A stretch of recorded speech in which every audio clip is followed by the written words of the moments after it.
Have you ever trusted someone so completely, only to realize that the person you thought you knew best could betray you in ways you never imagined? I helped him escape from his own family. I risked everything to protect him. And then I found out he had shared my deepest secrets online. This is the story of trust, betrayal, and the painful realization that sometimes the person closest to you can become a stranger. I've known him for more than 7 years. 7 years filled with laughter that echoed down empty streets during late-night walks, with endless conversations over steaming mugs of coffee in tiny kitchens, and text messages that lasted until dawn. He wasn't just my best friend. He was the person I trusted more than anyone, the one I knew would always be there even when the world felt unbearably heavy. That last year, though, everything shifted. He had made a choice, one that would change the rhythm of our friendship forever. He wanted to go to college. For most people, that would have been a step toward independence, a hopeful path forward. For him, it was a war. His parents did not approve. They viewed it as a rebellion, a threat, something that challenged the life they had meticulously planned for him. I remember the day he told me. We were sitting in my tiny kitchen, the sun cutting sharp lines across the dusty blinds, specks of light floating lazily in the air. He held a mug, fingers tapping nervously, and said quietly, almost afraid to make his words real, "I've decided. I'm going to college. I'm leaving home." I wanted to cheer him on, to grab him and tell him he was doing the right thing. But I didn't. I only nodded, because I'd seen his parents in moments of fury, their eyes sharp with disappointment. I knew even then that this decision would unleash a storm. In the weeks that followed, he confided in me constantly. Every fear, every doubt, every minor victory or humiliation he faced in secret was shared with me. The planning was delicate and precise. Where would he stay? How could he avoid confrontation? Every message from his parents, every intercepted phone call sent my heart racing. We planned meticulously. I suggested he stay at my apartment if needed. We mapped out every possible scenario. I listened as he described conversations with advisors and friends who supported him. I advised him, warned him, sometimes begged him to be careful. And yet, in every conversation, there was an undercurrent of tension, a sense that even the smallest misstep could undo everything. There were late nights when he called me crying, overwhelmed by fear and uncertainty. I would sit in my bed, holding the phone, murmuring reassurances I didn't fully feel, because I was terrified too, not just for him, but for the responsibility I had taken on. I wasn't merely a friend. I was a guardian of a fragile plan that balanced on the edge of disaster, and amidst the fear, there was excitement. I could see it in the way his eyes lit up when he spoke of independence, of finally making decisions for himself. But that light was always shadowed by anxiety, the looming threat of being found out. In those quiet moments, I realized how strange it was to feel so intimately responsible for someone else's life, to hold secrets that could ruin both of us if they leaked, to be trusted so completely. I had never felt such a heavy, consuming mix of loyalty, worry, and fear. Little did I know that this was only the beginning, that the plan we were so cautiously weaving would pull me into a storm far larger, far messier, and far more heartbreaking than I could ever anticipate. The first step was small, almost inconsequential, a phone call that ended with a whispered, "I'll be okay. Trust me."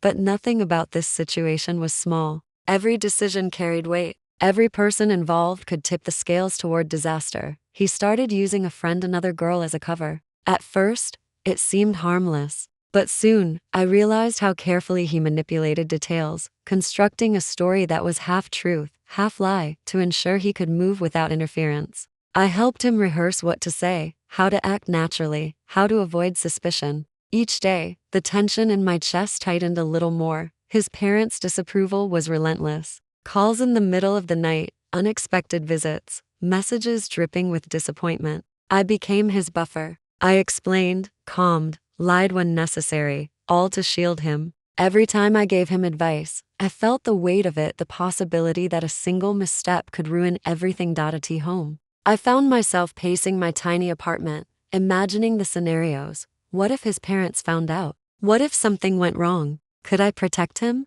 Could I protect myself? Nights blurred into mornings, and every plan required a constant reassessment. He would text me late at night, detailing his encounters, each minor victory, each close call. And I would respond, heart pounding, offering strategies and comfort. I was part of a secret that could destroy lives, yet the thrill of helping him gave me a strange sense of purpose. But not all was excitement. I began to notice cracks in his behavior. There was a tension in his voice when he spoke about other friends, subtle hints of frustration when he had to explain or justify his actions. I started to realize that his need to control the situation extended beyond just his safety. It was a quiet assertion of power, a subtle test of loyalty, even from me, and I stayed. Because 7 years of trust didn't disappear overnight. I had chosen to be here, in this chaos, because I cared. Because someone had to be the anchor in a storm. He was too young, too impulsive, and too scared to navigate alone. The cover story grew more complicated. His use of the other girl as a pretext became more intricate, requiring coordination, secrecy, and constant vigilance. I found myself juggling the details, worrying about what would happen if someone slipped, if a single inconsistency was noticed. Every text, every phone call, every casual interaction carried immense weight. The tension reached its peak when I received a message from the other girl, explaining that his parents had obtained my number and intended to call me. My stomach dropped. For a brief moment, panic overtook me, but I knew what had to be done. I lied. I fabricated stories, explanations that I hoped would shield everyone involved. I did it not for me, but for him, for the boy I had trusted for 7 years, who had come to depend on me in ways that were both terrifying and exhilarating. Even in these moments, I felt the thrill of danger, the adrenaline that surged through me as I navigated lies, half-truths, and the careful dance of deception. I was part of something bigger than myself, and yet I knew that the closer I got to him, the more fragile everything became. Little did I realize that these carefully constructed plans, these small acts of protection, would soon collide with betrayal, and the trust I had placed in him would be tested in ways I could never have imagined. As the plan became more intricate, I started noticing the cracks, small, almost imperceptible signs that he was not entirely honest, even with me. He had started using another girl, someone we both knew casually, as a cover for his absences. At first, it seemed harmless, just a convenient alibi, but soon I realized how carefully he had woven the story. He claimed to have met her dozens of times, and he spun narratives that were impossible to verify. I didn't understand why he insisted on exaggerating every detail. He even told his parents that her family had passed away, a fabrication so extreme that it made my stomach twist every time he mentioned it. It was meant to give him freedom, but it also put everyone around him in an impossible ethical bind. I remember the night he explained his reasoning to me, his voice barely a whisper over the phone, shaking with a mix of fear and excitement. I had no choice, he said. They wouldn't have let me leave. This is the only way. And I believed him. I wanted to. I wanted to see the light of independence he so desperately craved. But part of me recoiled. I had always admired his courage, his determination, but now, courage came dressed as manipulation, and it made me uneasy. We coordinated meticulously. The other girl agreed to help, though she didn't know the full extent of the lies he was telling. She was innocent, a pawn in a game far larger than she understood. I had to constantly remind myself that we were doing this for his safety, for his freedom, but even as I rationalized it, guilt gnawed at me. We were deceiving people, constructing elaborate lies, and yet somehow it felt necessary. I often caught myself imagining his parents' faces if they discovered the truth. The shock, the betrayal, the anger. And yet, I also understood him. They had never supported his ambitions, never trusted his judgment. In his mind, any means justified the end. But in mine, the moral weight of our actions pressed down relentlessly. One evening, while planning his next move, I realized something terrifying. I had become complicit, not just a friend offering support, but an active participant in deception. And the more I helped, the more I felt the boundaries between right and wrong blur. I started questioning him, not in words, because confrontation could ruin the plan, but in my thoughts. Was he really thinking of others? Or had the thrill of control, of independence, made him reckless? I couldn't ask aloud, but the doubts gnawed at me like invisible teeth. Even with my misgivings, I stayed. I couldn't abandon him. I couldn't let him face the storm alone. And I knew, deep down, that part of me didn't just want to protect him. I wanted to be part of this moment, part of his life as he stepped into a world that had long felt forbidden to him. PAN1 Decouderovi CPAN1. The tension reached its peak one afternoon when I received a message from the other girl, His parents had found my number and were planning to call me. My heart stopped. Every instinct screamed at me to run, to hide, to refuse. But I couldn't. I picked up the phone, my fingers trembling as I answered. The conversation that followed was a careful dance of half-truths and deliberate omissions.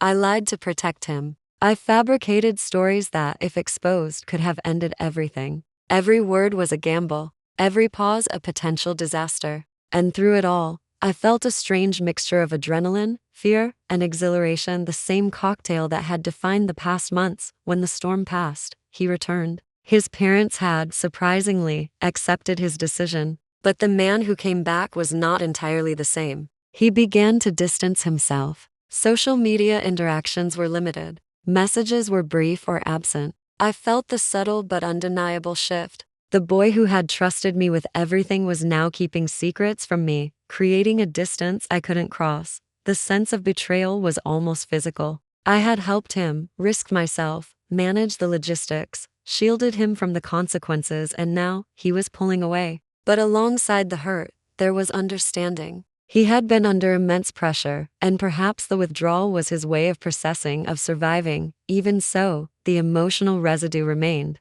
Nights were the hardest. I would lie awake, thinking about every conversation, every plan, every small lie, and I felt the tension of being caught between loyalty and self-preservation. I had learned painfully that love and friendship could coexist with deception, and that sometimes protecting someone meant walking the razor's edge of moral compromise. I had glimpsed the reality of human complexity, the simultaneous capacity for courage, manipulation, love, and self-interest. And as I lay there, the sun rising faintly through my blinds, I realized that the year had changed me as much as it had changed him. This was only the beginning. I did not yet know that the storm was far from over, that the choices he made, the lies we shared, and the secrets we guarded would soon spill into a world neither of us could control. It started with a casual scroll late one night, the kind of aimless, half-distracted scrolling you do when you're too tired to sleep but too restless to rest. My eyes caught a post on Reddit,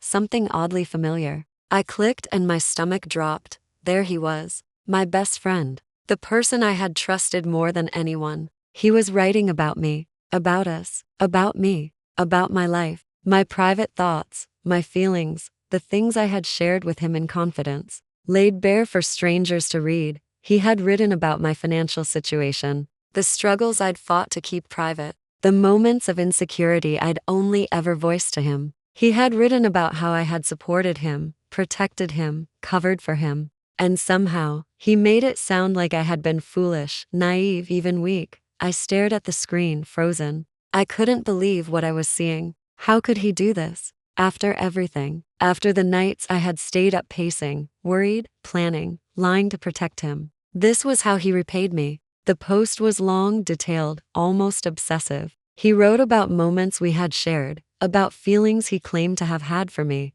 He shared information I had never, ever told anyone, details about my life that I had trusted him with, and he was sharing them with strangers online. My mind raced. Part of me wanted to call him, scream, demand an explanation. But another part knew it would do no good. He had already crossed a line, publicly humiliating me in ways I couldn't undo. And yet, beneath the anger, a strange sense of sorrow emerged. This wasn't just betrayal. It was also envy, confusion, a twisted attempt at connection. I remembered the nights he had asked me questions, personal, intimate questions about my life, my finances, my plans. I had told myself he was just curious, that he needed guidance. Now I realized that maybe he had been comparing, measuring, envying. I couldn't sleep for days. Every time I closed my eyes, I saw the words he had written. I felt exposed, violated, and deeply hurt. How could someone I loved and trusted so completely turn our private moments into public spectacle?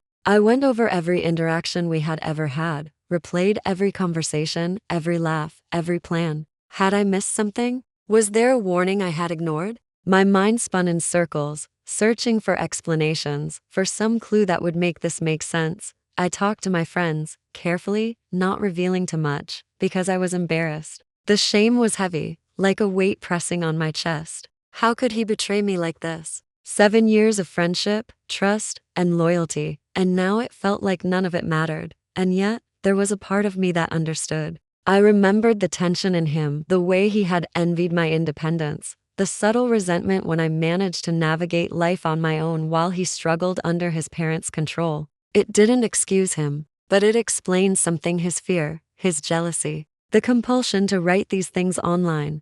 I had helped him escape, protected him, lied to shield him, and now he was using the narrative of our friendship to expose me. It was a betrayal that cut deeper than I could have imagined. I debated confronting him. I drafted messages in my head, angry, sharp, filled with the words I wanted to scream at him. But each time, I hesitated. Would he even understand? Could he admit what he had done was wrong? I realized that no confrontation could undo the humiliation, the exposure, the betrayal. What remained was my choice: to retreat, to cut him off, or to try to salvage something, some fragment of trust that had survived the past year.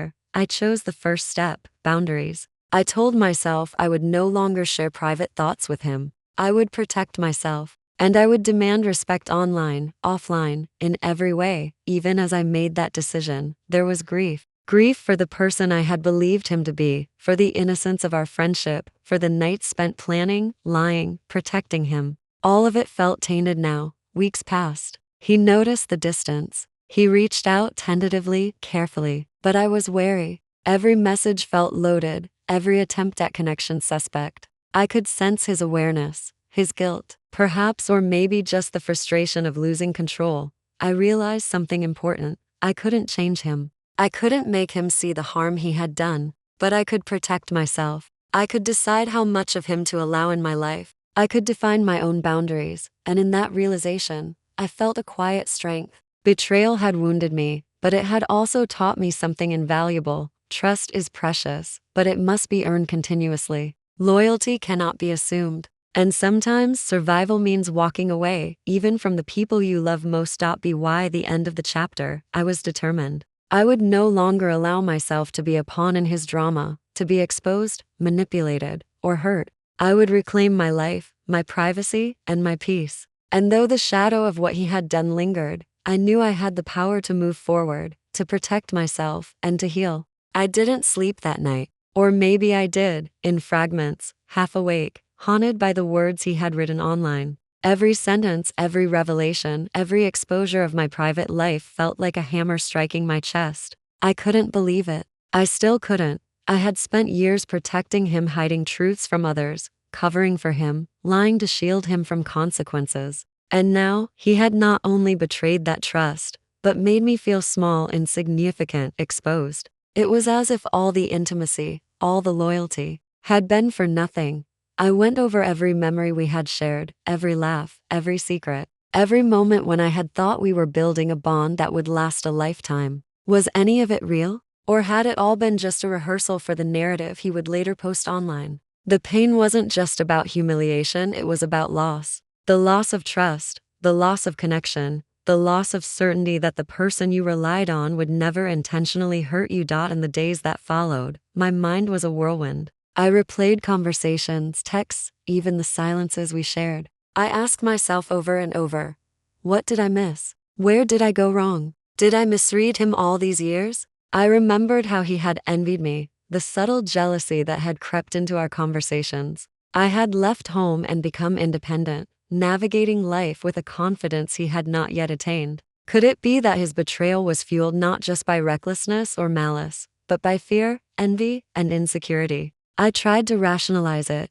even as my heart throbbed with anger. I told myself that understanding his motives didn't excuse his actions, but it helped me frame the chaos in a way I could tolerate. He had felt trapped, powerless, envious of my autonomy, and perhaps in his attempt to regain control, he had lashed out not physically, but emotionally and psychologically through the one medium he could: words shared with strangers. Still, understanding didn't heal the hurt. It didn't undo the exposure, the shame, or the breach of trust. I felt torn between empathy and self-preservation, between wanting to protect him as I always had and wanting to sever the bond entirely to save myself from further harm. After weeks of sleepless nights, constant rumination, and emotional turbulence, I realized I had to make a choice. I couldn't change him, and I couldn't prevent him from making the same mistakes again. But I could control my response. I decided to set boundaries. I would no longer share intimate details of my life with him. I would no longer be complicit in his manipulations. And I would assert my right to privacy and respect. This decision wasn't easy. Part of me still loved him, still wanted to help, still remembered the boy who had once been my anchor, my confidant, my friend. But another part knew that survival meant distance, that trust, once shattered, could not be forced back together. I began to establish physical and digital boundaries. I limited what I shared online, changed certain privacy settings, and refused to respond to messages that felt invasive or manipulative. Every step was a reclaiming of my power, a declaration that I would not be a victim of his recklessness again. Over time, I felt a quiet transformation. The pain was still there, a shadow lurking behind smiles and daily routines, but it was tempered by clarity. I had learned, in the most painful way, that trust is earned, not given freely. That love and loyalty do not guarantee reciprocity. And that survival sometimes requires walking away from even the people we hold dearest. I started journaling again, pouring out thoughts, feelings, and reflections that I had once entrusted to him. I reconnected with friends who had been on the periphery of our story, sharing pieces of myself in controlled, safe ways. I learned to value my autonomy, my voice, and my right to exist without fear of betrayal. The world had not ended because he had betrayed me, but it had shifted. My perspective, my priorities, my understanding of human complexity, all of it had changed. I had been hurt, yes, but I had also grown stronger, wiser, and more attuned to the delicate balance between trust and self-preservation. By the end of this chapter of my life, I realized something profound. Betrayal does not define me. My response to it does. And in reclaiming my boundaries, my voice, and my sense of self, I had taken the first steps toward true freedom. Weeks had turned into months since I had set my boundaries. I had stopped checking his posts, stopped looking for signs that he might reach out. And yet a small, nagging part of me still wondered, was he aware of the depth of the damage he had caused? Did he even care? I knew I needed closure, or at least, some form of confrontation that didn't risk reopening the wounds. I reached out one last time, carefully, deliberately. No accusatory tones, no begging. Just a simple, clear message. I need to know that this is the end. That you understand what happened and respect my boundaries. His reply was brief, hesitant, and lacking the reassurance I had hoped for. But it was enough. Enough to signal that this chapter, messy and painful as it had been, was closing. The relief was subtle, a quiet exhale. I didn't realize I'd been holding for months. Even with that closure, the feelings didn't vanish. Betrayal leaves marks that are invisible to the world, but heavy to carry. I walk through my days with an acute awareness of the fragility of trust. Every interaction a reminder that not everyone who claims loyalty will honor it. I replayed moments in my head, the nights we stayed up planning his escape,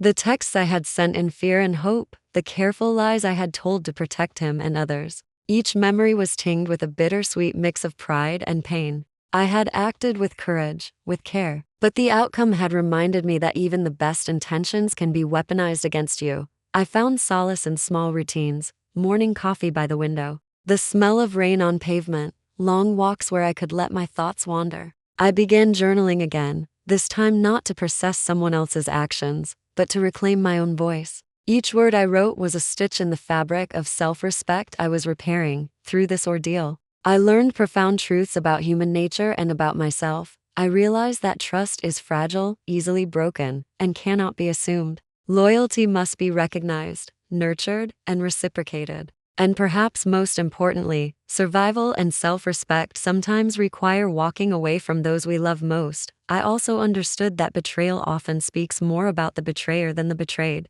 His actions reflected fear, envy, and a desperate need for control. Understanding that didn't lessen my pain, but it gave context. It allowed me to frame his actions, not as a reflection of my worth, but as a reflection of his insecurities. I began setting clear boundaries in all areas of life, not out of bitterness, but out of self-preservation. I learned to protect my privacy, my emotions, and my energy. And with each day, the burden of betrayal lightened slightly, replaced by a quiet, growing strength. Months later, I could finally reflect without the raw sting of anger and heartbreak. I could see the path I had traveled, from blind trust to painful awareness, from complicit protector to self-aware survivor. The storm of betrayal had reshaped me, I had been hurt, yes, but I had also been forged anew, stronger, wiser, and more in tune with my own values. I no longer waited for him to reach out. I no longer questioned my judgment. I had reclaimed my voice, my space, and my peace,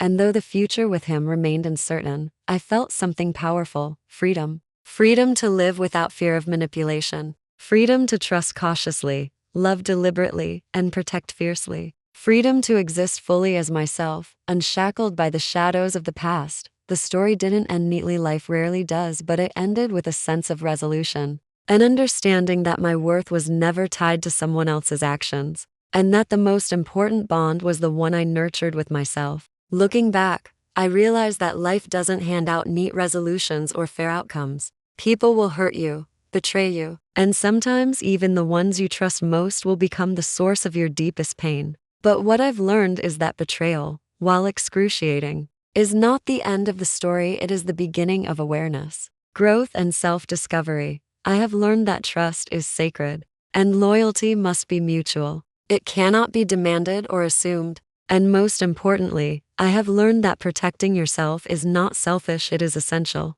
We often give so much of ourselves to others that we forget to care for the one person we should never neglect: ourselves. The pain of losing someone's trust, or being exposed in ways that feel personal and humiliating, is sharp and unforgettable. But from that pain comes a profound strength. I have grown to understand my own worth, my own boundaries, and my own voice. I no longer define myself by how others treat me. I define myself by how I respond, how I reclaim my life, and how I refuse to let the actions of others diminish my sense of self. Freedom is not just the absence of manipulation or betrayal. It is the presence of courage, the courage to walk away when something no longer serves your well-being, the courage to protect your heart, and the courage to trust wisely in the future. I have discovered that healing is not about forgetting or forgiving, it is about choosing yourself every single day. And so, as I continue my life, I carry both the lessons and the scars. I carry them not as burdens, but as reminders that I am capable, resilient, and deserving of respect. I will always remember the people who hurt me, not to dwell on their actions, but to honor the strength I have found within myself. In the end, the story is not about betrayal. It is about the unshakable power of self-respect, the clarity of boundaries, and the courage to move forward, no matter how deep the wounds may run. And if there is one truth I will carry forever, it is this: you cannot control the choices of others, but you can always choose yourself, and that is the most liberating power of all.